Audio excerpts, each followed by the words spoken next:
বোকাৰে লুতুৰি পুতুৰি হৈছে সত্ৰৰ বৈষ্ণৱসকল।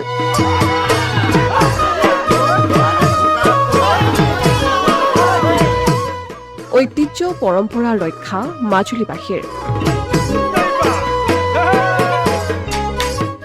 পহিলা বহাগৰ দিনটোত ঐতিহ্যমণ্ডিত শ্ৰী শ্ৰী আউনীআটী সত্ৰত অনুষ্ঠিত বোকা খেল।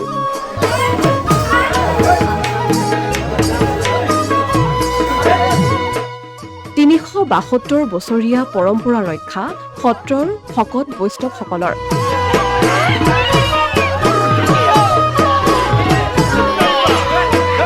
আজি পহিলা বহাগ। ৰঙালীৰ ৰঙেৰে ৰঙীন হৈ পৰিছে সমগ্ৰ ৰাজ্য। ঢোল পেঁপা গগনাৰ মাতত ৰজন জনাইছে চৌদিশ। তাৰ মাজতে আজিৰ এই দিনটোত মাজুলীৰ ঐতিহ্যমণ্ডিত শ্ৰী শ্ৰী আউনীআটী সত্ৰত অনুষ্ঠিত হৈছে বোকা খেল। সত্ৰৰ ৩৭২ বছৰীয়া পৰম্পৰা ৰক্ষা কৰি বৈষ্ণৱসকলে এনেদৰে বোকা খেল খেলা পৰিলক্ষিত হৈছে।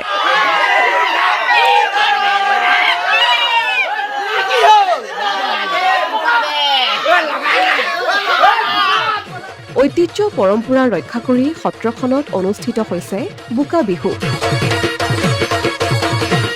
বোকাৰে লুতুৰি পুতুৰি হৈছে সত্ৰৰ বৈষ্ণৱসকল। ইজনে সিজনৰ শৰীৰত বোকা লেপন কৰি বহাগক জনাইছে উষ্ম আদৰণি। ধন্যবাদ আপোনালোকলৈ, আপোনালোকৰ জৰিয়তে সমূহ অসমবাসীক ৰঙালী বিহুৰ শুভেচ্ছা জ্ঞাপন কৰিছোঁ।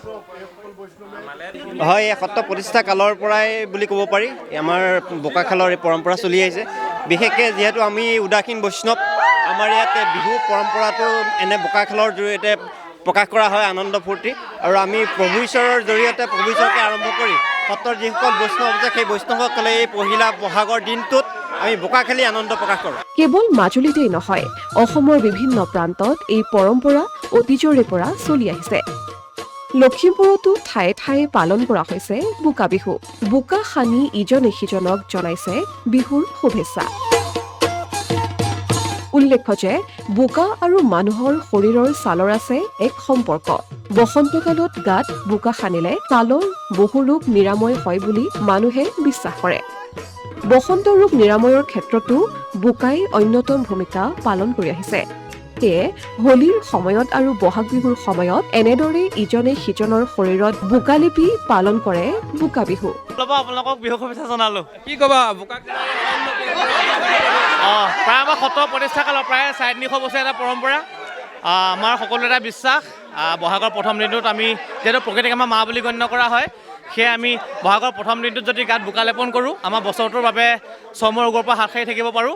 আৰু সেই পৰম্পৰা অনুসৰি সকলোৱে আমি একেলগতে বোকা খেল খেলোঁ। Asomiya Pratidin digital desk.